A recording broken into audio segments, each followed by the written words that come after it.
BNP তো একটা এমন একটি রাজনৈতিক দল যারা দীর্ঘদিন ক্ষমতায় ছিল।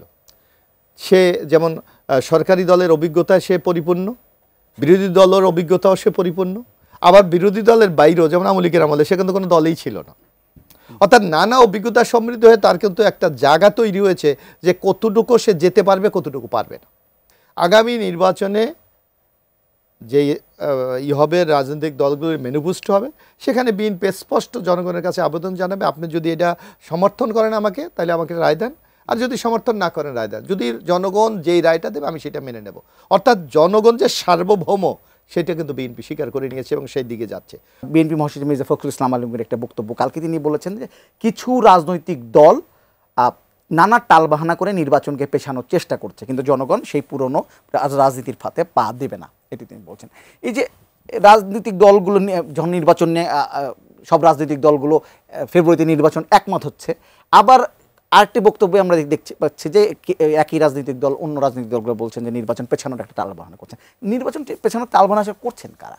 না, এখানে আপনি লক্ষ্য করবেন, আমরা দেখতে পেলাম যে ঐক্যমত কমিশন যেখানে আলোচনার ভিত্তিতে 84টা বিষয়ে কিন্তু ঐক্যমত হয়েছে। হ্যাঁ, কিছু কিছু বিষয়ে রাজনৈতিক দলগুলির নোট অফ ডিসেন্ট আছে। সেখানে একটা রাজনৈতিক দলের আইডিওলজি, তার কৌশল, তার জনগণের কাছে কমিটমেন্ট, সেখানে ভিন্নতা থাকতেই পারে। সুতরাং প্রত্যেকটা দলের যেমন তার কমিটমেন্টের একটা জায়গা আছে, পাশাপাশি তার কিন্তু একটা লিমিটেশনের একটা জায়গা আছে যে আমি কতটুকু পারবো।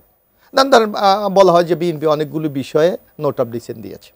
এখন বিএনপি তো একটা এমন একটি রাজনৈতিক দল যারা দীর্ঘদিন ক্ষমতায় ছিল। সে যেমন সরকারি দলের অভিজ্ঞতায় সে পরিপূর্ণ, বিরোধী দলের অভিজ্ঞতাও সে পরিপূর্ণ, আবার বিরোধী দলের বাইরেও যেমন আওয়ামী লীগের আমলে সে কিন্তু কোনো দলেই ছিল না। অর্থাৎ নানা অভিজ্ঞতা সমৃদ্ধ হয়ে তার কিন্তু একটা জায়গা তৈরি হয়েছে যে কতটুকু সে যেতে পারবে, কতটুকু পারবে না।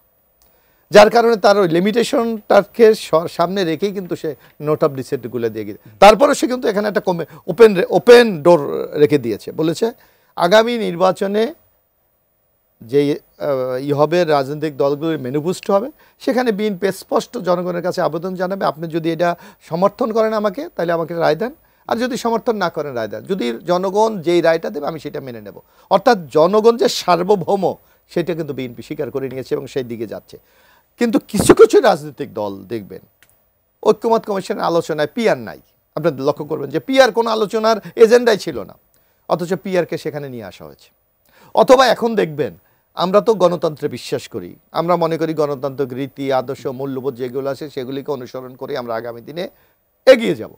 এই যে এনসিবি এখন একটা বিষয় নিয়ে বিতর্ক তৈরি করছে যে আমাকে শাপলা দিতে হবে, তো অ্যাজ এ পলিটিক্যাল হিসাবে, রাজনৈতিক দল হিসাবে তার তো এই ধারণা থাকা উচিত যে আমার নির্বাচন কমিশনে কোন কোন মার্কাগুলি সংরক্ষিত আছে। আমি তো জানি, আই নো যে আমাকে এই জায়গায় এই মার্কার বাইরে আমি ওখানে চাইতে পারবো না, এটা ফিক্সড করা। তার শাপলা দিলে সমস্যা কি?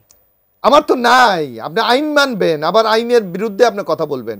হ্যাঁ, তাদের উচিত ছিল যদি এইটা যখন তারা এই মার্কা চাওয়ার আগেই তারা নির্বাচন কমিশনে আবেদন করা যে আমরা একটা মার্কা আমরা পছন্দ করি, এই মার্কাটা আপনাদের সংরক্ষিত তালিকা নেই, এটাকে অন্তর্ভুক্ত করে আমাদেরকে দেওয়া হোক।